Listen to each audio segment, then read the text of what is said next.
আওয়ামী লীগ নেতা কর্মীরা যত ঘটনাই ঘটুক 15ই আগস্টে অবশ্যই তাদের তৎপরতা তারা দেখাবে। 5 আগস্টে কেন্দ্র করে কিছু করবে কিনা আমি জানি না, বাট 15ই আগস্টকে কেন্দ্র করে যারা যখন ইভেন পতনের পর যে 15ই আগস্ট হলো তখনও তো তারা দেখিয়েছে। তো 15ই আগস্ট একটা বড় ধরনের একটা ডেডলাইন আপনি বলতে পারেন। সেটাতে আওয়ামী লীগ অবশ্যই তাদের তৎপরতা দেখাবে যে আপনি সেনাবাহিনী নিয়োগ করেন আর যাই নিয়োগ করেন তারা যে চুপ করে থাকবে তা না, তারা করবে। শেখ হাসিনা যখন বললেন যে ডিসেম্বরে আসবেন, মানে কোন ক্ষমতা বলে উনি বলেন যে বাংলাদেশে চলে আসবেন, যেখানে বাংলাদেশে তার আসাটা মোটেও নিরাপদ না, ওনার জীবন নাশের আশঙ্কা আছে। তারপরে ওনার উপর এক ধরনের রায় আছে, যে ফাঁসির রায় আছে। এই অবস্থায়ও তিনি যখন আসবেন বলেন, তাহলে এখানে বিদেশিদের হাত আছে কিনা, আর বিদেশিদের যদি হাত থাকে যারা পেছনে নেপথ্যে কলকাঠি নাড়েন, তাহলে সেই জায়গায় 3টা দেশের নাম আসে, একটা ভারত, একটা আমেরিকা আর একটা চীন। আমরা দেখেছি গত 2 বছর ধরে 15ই আগস্টে ব্যক্তি পর্যায়ে ব্যক্তিরা যখন শ্রদ্ধা নিবেদন করতে গেছে তাদেরকে পিটাচ্ছে, এবং মব ইউনূসের আমলে তো শুধু তাই না, মব লাগিয়ে দিয়েছিল, পুলিশ তো লেগেছে, মব লাগিয়ে দিয়েছিল যারা 32 নম্বরে যাবে, যা করবে। এবারও 32 নম্বরে লোক যাবে, আপনি দেখবেন সে একই ধরনের কাণ্ড ঘটবে। কিন্তু আপনি ব্যক্তিদেরকে করতে পারেন না। এখানে যদি কোনো দলীয় ব্যানার নিয়ে কোনো কর্মসূচি পালন করতে যায়, সেটাতে আপনি বাধা দেন, সেটাতে আপনি বাধা দেওয়ার আছে, যেহেতু আপনি এই মুহূর্তে আওয়ামী লীগকে নিষিদ্ধ করে রেখেছেন বা আওয়ামী লীগ সংগঠনকে নিষিদ্ধ করেছেন, কিন্তু ব্যক্তি পর্যায়ে তো করতে পারবেন না। সরকার যদি এই সমস্ত কর্মকাণ্ডে আর্মি নামিয়ে দেয় এবং পুলিশকে ওইভাবে প্রিভেন্ট করতে বলে, তাহলে বড় ধরনের সংঘর্ষ হবে, বা আওয়ামী লীগ কর্মীরা ওইভাবে এগিয়ে আসবে না, হয়তো ব্যক্তি পর্যায়ে লোকেরা নামবে। আমার তো মনে হয় না যে টানাপোড়েনটা চলছিল ইন্টারিম গভর্নমেন্টের সময়। এই বিএনপি সরকার ক্ষমতায় আসার পর থেকে তো সম্পর্ক অনেক উন্নয়ন হয়েছে, এবং ইন্ডিয়ান হাই কমিশনার যিনি ত্রিবেদী, উনি বাংলাদেশে আসার পরে তো ওই যে ভিসার যে অচল অবস্থা একটা ছিল সেটা তো ওপেন হয়েছে, এবং সম্পর্ক তো এখন অনেক ভালো। মার্কিন প্রেসিডেন্টের যে বিশেষ দূত তিনি আসলেন এবং সফর শেষে চলে গেলেন। তিনি যে বার্তাটা দিয়েছেন, বলছেন বিনিয়োগ এবং সেটা রোহিঙ্গা সংকট সমাধানের বিষয়টিও তিনি তো বলেছেন সমাধান দ্রুত হবে, সেরকম বিষয়টাও তিনি বলেছেন। আর এই আগ্রহ হচ্ছে নতুন কোন আগ্রহ আসলে বাংলাদেশের জন্য আছে কিনা, আপনার কি মনে হয়? ওনার ভিজিটটা তো সরকারি তরফ থেকে যেটা বলা হচ্ছে যে এটা একটা ইন্ট্রোডাকশন, যেহেতু উনি এখানে আছেন এবং সাউথ এশিয়া রিজনের এই দায়িত্ব আছেন তিনি, বাংলাদেশি তার কাউন্টার পার্ট অন্যান্যদের সাথে দেখা করে গেলেন, এবং সর্বোচ্চ পর্যায়ে দেখা হলো প্রধানমন্ত্রীর সঙ্গে স্বয়ং। তো এটাকে প্রাধান্য দিচ্ছে সরকার, এবং আপনারা যেটা বলছেন কূটনীতিক এবং রাজনৈতিক কিছু দৃশ্যবলিত ছিলই, যে মার্কিন যুক্তরাষ্ট্রের সঙ্গে নতুন প্রশাসনের দৃষ্টিভঙ্গি বাংলাদেশকে জানানো, এবং সেটা আমার বাংলাদেশের তরফ থেকেও সেরকম একটা কথা হয়েছে, এবং তিনি বিভিন্ন রাজনৈতিক দলের নেতাদের সঙ্গে দেখা করেছেন। বিশেষ করে আলোচনা হচ্ছে উনি আওয়ামী লীগের কয়েকজন নেতার সঙ্গে দেখা করেছেন বলে শোনা যাচ্ছে। এটা আমি বাংলাদেশি মিডিয়া এটা খুব কনক্রিট কেউ কোনো রেজাল্ট দিতে পারছে না, বাট বলছে যে প্রধানমন্ত্রীর সঙ্গে দেখা করার আগে উনি সাবের হোসেন সহ কয়েকজন আওয়ামী লীগ নেতার সঙ্গে বৈঠক করেছেন, এবং উনি বাংলাদেশিদের তরফ থেকে তাকে যে নৈশভোজের আমন্ত্রণ জানানো হয়েছিল সেই নৈশভোজে অংশ নেন নাই। উনি আবার বাংলাদেশের ফরেন মিনিস্টারের সাথে দেখা করার আগে ভারতীয় হাই কমিশনার যিনি এখানে আছেন ত্রিবেদী, ওনার সঙ্গে দেখা করেছেন। ত্রিবেদী আবার শুনতে পাচ্ছি, এটা আমি কনফার্ম হয়নি এখনো, আবার নাকি দিল্লিতে যাচ্ছেন। সো এবং এর মধ্যে উনি যখন এসছেন বাংলাদেশে, তখন আবার ভারতের সংসদীয় কমিটি, পররাষ্ট্র বিষয়ক সংসদীয় কমিটি তাদের রিপোর্ট পেশ করেছে। সেখানে শেখ হাসিনা রাজনীতি করা না করা নিয়ে এক ধরনের হালকা নিষেধাজ্ঞা টাইপ কথাবার্তা শোনা যাচ্ছে, যদিও এর পুরোটা রিপোর্ট যদি পড়েন সেরকম কোনো নিষেধাজ্ঞা আসলে নাই। শেখ হাসিনা তার মতো করে কথা বলছেন, আর উনি যে বিদেশে বসে রাজনীতি বলতে যেটা বোঝায় সেই অর্থে তো উনি মানে মুক্ত হয়ে কোনো দিচ্ছেন না, উনি সিকিউরিটি আছেন। ওনাকে আজকেও দেখলাম সর্বোচ্চ পর্যায়ে সিকিউরিটি তাকে দেওয়া হয়েছে বাংলাদেশের সাবেক প্রধানমন্ত্রী হিসাবে, এবং এরকম বলে যে অন্য কোনো নেতা কখনো এরকম পান নাই। আবার আজকে আরেকটা খবর দেখলাম যে সেখানে সাউথ এশিয়ান ফরেন করেসপন্ডেন্ট যারা আছেন তাদের একটা ক্লাব আছে, খুব বিখ্যাত ক্লাব এখানে, পুরো ফরেন করেসপন্ডেন্ট ক্লাবটা ওইখানে। সেই ক্লাবে উনি 5 তারিখ বক্তৃতা দেবেন, বাংলাদেশে ফেরার যে কথা উনি এর মধ্যে ঘোষণা দিয়েছেন ডিসেম্বরে। তার আগে এই বৈঠকে উনি ভার্চুয়ালি অংশ নেবেন। সো ভার্চুয়ালি তার অংশ নেওয়া, এখানে কি এভিয়ার হবেন কিনা আমি জানি না, মানে ফেস দেখাবেন কিনা জানি না। এই পর্যন্ত উনি যতগুলো বৈঠকে এই ধরনের করেছেন সেখানে ফেস দেখান নাই। সো আমি জানি না, যদি ফেস দেখান, যদি এদের সাথে সরাসরি কথা বলেন, তাহলে সেটা আরেকটা অধ্যায় হবে।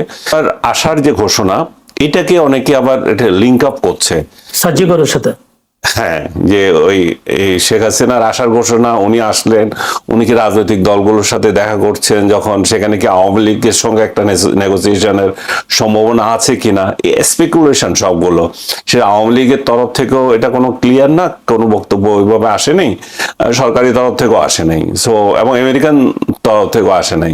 সো আসলে কি হচ্ছে, একটা ধূম্রজাল আছে এখানে, কিন্তু কোনটা কতটুকু কিভাবে আগাবে সেটা এখনো ক্লিয়ার না। আপনার কি এটা মনে হয় কিনা, যদি আপনার কথা সূত্র ধরেই বলছি, যে সার্জিও গড় যে বাংলাদেশ এবং ভারতের মধ্যে যে সম্পর্কের টানাপোড়েন চলছে, এই টানাপোড়েনটাকে কিছুটা শেষ করবার জন্য কি কোনো আসছে কিনা, আপনার কি? আমার সেটাই বলছিলাম যে এটা এখনো ক্লিয়ার না। বাট উনি যখন বাংলাদেশে নিয়োজিত ভারতীয় হাই কমিশনারের সঙ্গে দেখা করেন, কোন এখতিয়ার বলে করেন, তাহলে সেখানে একটা কথা আছে। আর ত্রিবেণী যদি সত্যি এখন ইন্ডিয়ায় যায় না আবার, তাহলে এটা কোনো বার্তা নিয়ে গেছেন কিনা, এটা তো একটু মাথায় আসেই, মানুষের স্বাভাবিকভাবে আসা। এবং বাংলাদেশেও দীর্ঘদিন থেকে একটা প্রচলন হচ্ছে। শেখ হাসিনা যখন বললেন যে ডিসেম্বরে আসবেন, মানে কোন ক্ষমতা বলে উনি বলেন যে বাংলাদেশে চলে আসবেন, যেখানে বাংলাদেশে তার আসাটা মোটেও নিরাপদ না, ওনার জীবন নাশের আশঙ্কা আছে। তারপরে ওনার উপর এক ধরনের না, রায় আছে, যে ফাঁসির রায় আছে। এই অবস্থায়ও তিনি যখন আসবেন বলেন, তাহলে এখানে বিদেশিদের হাত আছে কিনা, আর বিদেশিদের যদি হাত থাকে, যারা পেছনে নেপথ্যে কলকাঠি নাড়েন, তাহলে সেই জায়গায় তিনটা দেশের নাম আসে, একটা ভারত, একটা আমেরিকা, আর একটা চীন। সেই কারণে যেহেতু আমেরিকা বাংলাদেশের উপর এই মুহূর্তে সবচেয়ে বেশি প্রভাব বিস্তার করছে, এবং ভারতের থেকে, ভারত আগে যেরকম প্রভাব বিস্তার করতো বাংলাদেশের রাজনীতিতে, তার থেকে শতগুণ বলতে হবে। কারণ একের পর এক আমেরিকান কর্মকর্তারা আসতেছেন, যাচ্ছেন। আমেরিকার সাথে যে একটা গোলামি চুক্তি হলো, সেটা নিয়ে ভালো কথা হচ্ছে। সো আমেরিকার এক ধরনের কলোনি হয় নাই, কিন্তু কলোনির মতো আচরণ করছে আমাদের সঙ্গে তারা, এবং তাদের বিভিন্ন সত্তাবলী, যে সমস্ত কথাবার্তা যেভাবে বলে, তো তাতে করে মনে হচ্ছে যে আমেরিকার এখানে হাত থাকতে পারে। আমেরিকায় তার যে স্বার্থে বাংলাদেশের সাথে চুক্তি করেছিল, যে সেই স্বার্থ নির্বিঘ্ন হওয়ার জন্য হয়তো আওয়ামী লীগের সঙ্গে তারাও কথা বলতে পারে। কারণ শুধুমাত্র আমি একটা চুক্তি করে গেলাম, আমি একটু আমার ব্যবসায়িক বিনিয়োগ নানা কথা চিন্তা করলাম, কিন্তু আমি চিন্তা করলাম এমন একটা দেশকে নিয়ে আমি চিন্তা করছি, সেখানে আনরেস্ট রয়ে গেল, তো তাহলে তো আমার স্বার্থটা উদ্ধার হলো না। সো এখানে হয়তো বাংলাদেশে পরবর্তী আনরেস্ট কিভাবে কমানো যায়, এখানে কিভাবে হয়তো এটা কি বলে ইনক্লুসিভ একটা পরিবেশ, রাজনীতির একটা পরিবেশ তৈরি করা যায়, সেটাও তাদের মাথায় থাকতে পারে। সে বার্তাও দিচ্ছেন কিনা আপনি মানে চিন্তা করছেন। কিন্তু যিনি এসে তিনি বললেন যে নির্বাচিত সরকারের নেতৃত্বে দেশের রাজনৈতিক স্থিতিশীলতা, অর্থাৎ তারেক রহমানের নেতৃত্বে যে সরকার, প্রধানমন্ত্রী তারেক রহমানের নেতৃত্বে রাজনৈতিক স্থিতিশীলতা ফিরেছে বলে তিনি বলেছেন। আবার তিনি বলেছেন এখানে বিনিয়োগ পরিবেশ তৈরি করবার জন্য, এবং সেই সাথে একটা বিনিয়োগের ব্যবসায়ীদের একটা 45 জনের একটি উচ্চ পর্যায়ের প্রতিনিধি দল ঢাকায় আসবেন। তাহলে এই কথাগুলো তো আসলে বিনিয়োগের এগুলি তো আমার মনে হয় যে রেগুলার একটা বিষয়। বিনিয়োগের জন্য টিম আসে, আমরা ওখানে যাই ইত্যাদি। তিনি যেটা বলেছেন, সরকারের প্রতি তাদের পূর্ণ সমর্থন জানিয়েছেন, এটাও আমি মনে করি যে এরকম স্বাভাবিক একটা ব্যাপার। সব নতুন সরকার যখন আসে, তো মার্কিন যুক্তরাষ্ট্র, কেন সব দেশই সবাই বলে যে হ্যাঁ, এই সরকারের প্রতি আমাদের সমর্থন আছে। ইলেকটেড গভর্নমেন্টের প্রতি সমর্থন না জানি আর তো কোনো অপশন নাই। ইম্পর্টেন্ট হচ্ছে যে আরেকটা ইম্পর্টেন্ট জিনিস আছে কিনা, যেটা ইন্ডিয়ার প্রাইম মিনিস্টার মোদি আমাদের প্রাইম মিনিস্টার তারেক রহমানকে ইন্ডিয়া সফরের দাওয়াত দিয়েছেন। একটা ব্রিক্সের পাশে, মানে বাংলাদেশ হচ্ছে ওনাকে দাওয়াতটা আবার দিয়েছে। উনি একটা কোন একটা ফোরামের প্রেসিডেন্ট তারেক রহমান। এই ইনভাইটেশন তারেক রহমান রাখবেন কি রাখবেন না, এটা কিন্তু এখন একটা আলোচিত বিষয়। সেই ক্ষেত্রে এই সার্জিও গড়ের এই ভিজিটের মধ্যে এটা নিয়েও কোনো কথাবার্তা হয়েছে কিনা, কারণ যদি না যান, গেলে একরকম, না গেলে আর একরকম, মানে দুটোই খুব আলোচিত বিষয় হবে। আমার আমার মনে হয় না সার্জিও গোরের সাথে এই ব্রিক্স এর অনুষ্ঠানে যাওয়ার সাথে কোনো সম্পর্ক আছে বা থাকতে পারে, কারণ ওইটা একটা মাল্টিন্যাশনাল অর্গানাইজেশন এবং ব্রিক্স এর সাথে ইউএস এর কোনো যোগাযোগ নাই, বরং ওরা ব্রিক্স এর উল্টো দিকে আছে। তো তাদের কোনো মাথা ব্যথা নেই। অনেক সময় দেয়, অনেক সময় রাষ্ট্র তাদেরকে বলে যে আমাদের প্রধান ব্যক্তি এই মুহূর্তে এই কারণে যেতে পারবেন না, তার পরিবর্তে অমুক আমাদের প্রতিনিধিত্ব করবেন, সেটা স্বীকৃত পদ্ধতি, সেটা হতেই পারে। যে সম্পর্কটা টানাপোড়েন যে কথা বললেন আপনি, আমার তো মনে হয় না যে টানাপোড়েনটা চলছিল ইন্টারিম গভর্নমেন্টের সময়। এই বিএনপি সরকার ক্ষমতায় আসার পর থেকে তো সম্পর্ক অনেক উন্নয়ন হয়েছে, এবং ইন্ডিয়ান হাই কমিশনার যিনি ত্রিবেদী, উনি বাংলাদেশে আসার পরে তো ওই যে ভিসার যে অচল অবস্থা একটা ছিল সেটা তো ওপেন হচ্ছে, এবং সম্পর্ক তো এখন অনেক ভালো। নতুন প্রশ্ন হচ্ছে আজকে সম্প্রতি রাজধানীর মতিঝিল থেকে টাইমার যুক্ত পাইপ বোমা ও আশুলিয়া থেকে শক্তিশালী ইম্প্রোভাইজড এক্সপ্লোসিভ ডিভাইস আইইডি উদ্ধারের পর দেশ জুড়ে পুলিশের যানবাহন ও স্থাপনায় হামলা হতে পারে বলে আশঙ্কা করা হচ্ছে, এবং দেশ জুড়ে সতর্ক বাণীও দিয়েছে, এরকম একটি খবর আজকে দেখলাম। আপনার কি মনে হয় আসলে পুলিশ তো এই ধরনের যখন এরকম কোনো সিরিয়াস কোনো এক্সপ্লোসিভের যখন কোনো সন্ধান পাওয়া যায়, এবং বিশেষ করে সেগুলি যদি স্পর্শকাতর এলাকাতে থাকে, যেমন মেট্রো রেলের স্টেশনের আশেপাশে বা সেন্সিটিভ এরিয়াতে যদি থাকে, তখন তো একটু স্বাভাবিক পুলিশের মধ্যে একটা পুলিশের ভিতরে তো একটা অ্যালার্টনেস তো স্বাভাবিকভাবে আসে, এবং কর্তৃপক্ষের দিক থেকেও সেই ধরনের একটা অর্ডার আছে, সেটাই আসছে। পরিস্থিতিটা তো একটু সেন্সিটিভ আছেই আসলে। এই যেমন আনিস একটু আগে বলছিলেন, শেখ হাসিনা কি বলে ডিসেম্বরে দেশে ফিরবেন এরকম একটা ঘোষণা দেওয়ার পরে আসলে যদিও বিষয়টা মানে সম্ভব বলে মনে হয় না, অসম্ভব বলে মনে হয়, তারপরে বিষয়টা নিয়ে কিন্তু একটা নাড়া পড়েছে, এবং বিভিন্ন মহলে বিভিন্ন পর্যায়ে কিছুটা, এবং ওই ঘোষণার সাথে আবার এই এক্সপ্লোসিভ পাওয়ার বিষয়টা যদি আপনি এক করে দেখেন, তাহলে তো কিছুটা চিন্তা বা কিছুটা সতর্কতার দরকারও আছে। সেই হিসাবে পুলিশকে অ্যালার্ট করা হয়েছে, পাশাপাশি অন্যান্য বিভিন্ন পদক্ষেপের কথা আমরা শুনতে পাচ্ছি। তো এটা স্বাভাবিক, এরকম হলে তো এরকম ব্যবস্থা নেওয়াই হবে। সেক্ষেত্রে আবার অনেকে বলছে যে আগস্ট মাস যেহেতু শুরু, আগস্টকে কেন্দ্র করে কোনো ধরনের হামলা টামলা হবে কিনা, এরকম কোন বিষয়? এটাও একটা বিষয়। আগস্ট মাসে তো দুইটা ইস্যু মানে আওয়ামী লীগের জন্য, একটা হলো যে 5 তারিখে আওয়ামী লীগ সরকারের পতন, আর একটি হচ্ছে যে 15ই আগস্ট বঙ্গবন্ধুর মৃত্যুবার্ষিকী। এই সমস্ত বিষয়কে কেন্দ্র করে বা সেই সাথে 21 আগস্ট গ্র্যান্ড হামলা আছে, এই সমস্ত বিষয় কেন্দ্র করে আওয়ামী লীগের কিছু মানে আওয়ামী লীগের কার্যক্রম নিষিদ্ধ, কিন্তু আওয়ামী লীগ বিভিন্ন জায়গায় আবার তাদের কর্মীরা দেখলাম ঝটিকা মিছিল বের করে। তো সেটাও সেরকমও কোনো সম্ভাবনা বা আশঙ্কা থেকে পুলিশ একটু অতিরিক্ত সতর্ক থাকবে, এটাও স্বাভাবিক। আমরা একটু যেতে চাই আনিস আলমগীর কাছে। আনিস আলমগীর, স্বরাষ্ট্রমন্ত্রী সালাউদ্দিন আহমদ তিনি বলেছেন আজকে যে তিনি আজকে সারদা পুলিশ একাডেমিতে গিয়েছেন, সেখানে বিশেষ পুলিশ ব্যাচের প্রশিক্ষণ সমাপনী কুচকাওয়াজ শেষে সাংবাদিক বলেছেন আগস্ট মাসে নিষিদ্ধ আওয়ামী লীগের কার্যক্রম দেখা যাচ্ছে, এই জন্য সারা দেশের পুলিশকে সতর্ক করা হয়েছে। তার বক্তব্যটাকে আপনি কি বিশ্লেষণ করবেন? এখানে বিশ্লেষণের কি আছে? উনি তো আওয়ামী লীগ তো এমনি কার্যক্রম করতে পারছে না, তো যেখানে পারছে না সেখানে অগাস্ট মাসে তো আওয়ামী লীগ বিভিন্ন কর্মসূচি নিয়ে, বিশেষ করে ওরা শোকের মাস হিসাবে পালন করে, আর এখন নতুন করে যোগ হয়েছে 5 আগস্ট। তো সবগুলো নিয়ে যদি আওয়ামী লীগ তো রাস্তায় বেরোতে চাইবে, তো রাস্তায় বেরোতে চাইলে সরকার দমন করবে, সেটাই উনি একটু সতর্ক করলেন যে ওরা যদি কোনো কিছু না করতে পারে, এটা যদি তাদের রাজনীতি হয়ে থাকে, রাজনীতির অংশ হয়ে থাকে, এবং সরকারের একজন কর্তা ব্যক্তি হিসাবে, স্বরাষ্ট্র মন্ত্রণালয়ের প্রধান হিসাবে উনি তো তার ফোর্সকে এটা বার্তা দিতে পারেন। আপনার কি মনে হয় কিনা যে আওয়ামী লীগের প্রতিষ্ঠা বার্ষিকীর সময় আমরা দেখেছি সেনা মোতায়েন, বিজিবি মোতায়েন, এরকম করার কারণে দেখলাম আওয়ামী লীগের নেতাকর্মীদের আমরা তেমন সাড়া দেখিনি ওই সময় প্রতিষ্ঠা বার্ষিকী, এরকম এই কারণে হয়তো আওয়ামী লীগের সাহস করবে কিনা আওয়ামী লীগ নেতাকর্মীরা এরকম মিটিং করবার জন্য? আমি মনে করি যে আওয়ামী লীগ নেতা কর্মীরা যত ঘটনাই ঘটুক, 15ই আগস্টে অবশ্যই তাদের তৎপরতা তারা দেখাবে। 5 আগস্টে কেন্দ্র করে কিছু করবে কিনা আমি জানি না, বাট 15ই আগস্টকে কেন্দ্র করে যারা যখন ইভেন্ট পতনের পর যে 15ই আগস্ট হলো, তখনও তো তারা দেখিয়েছে।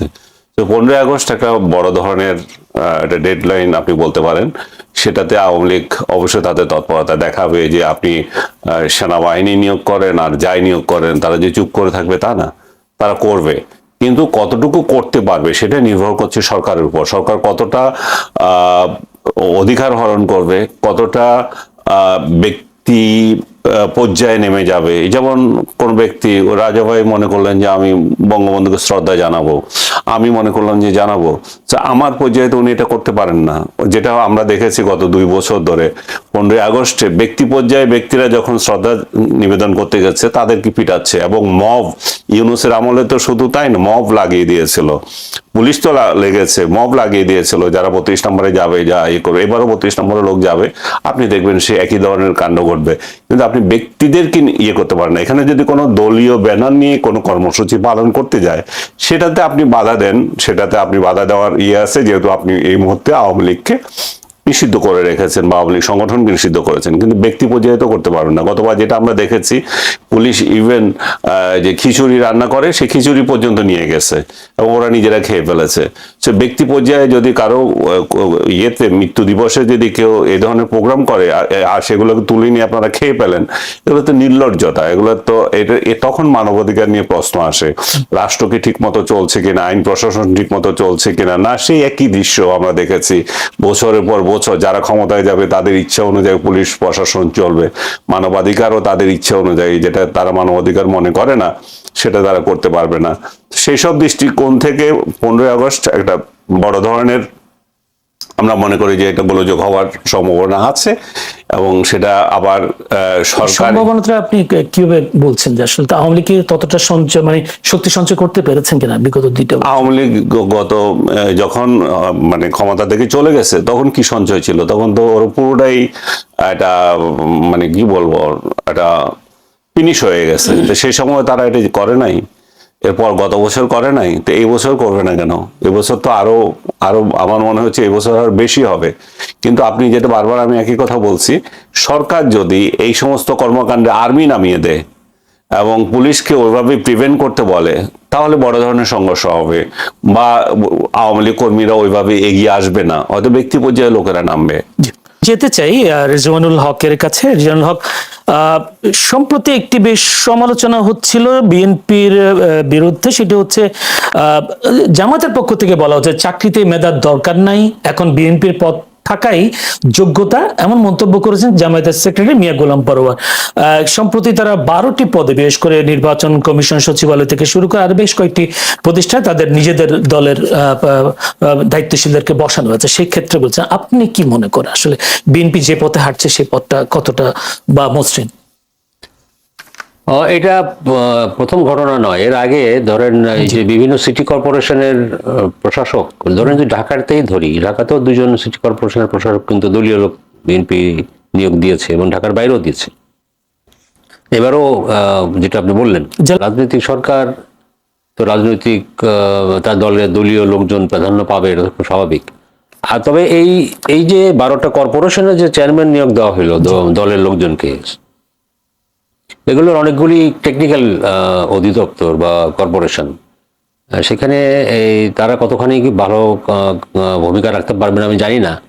তবে আমার ধারণা মনে হচ্ছে এরকম যে আমরা যেরকম পাশ্চাত্যে যেটা দেখি যে সরকারের পরিবর্তন ঘটলে যারা নতুন সরকারে আসেন তারা সমস্ত জায়গায় তাদের নিজেদের লোক বসান।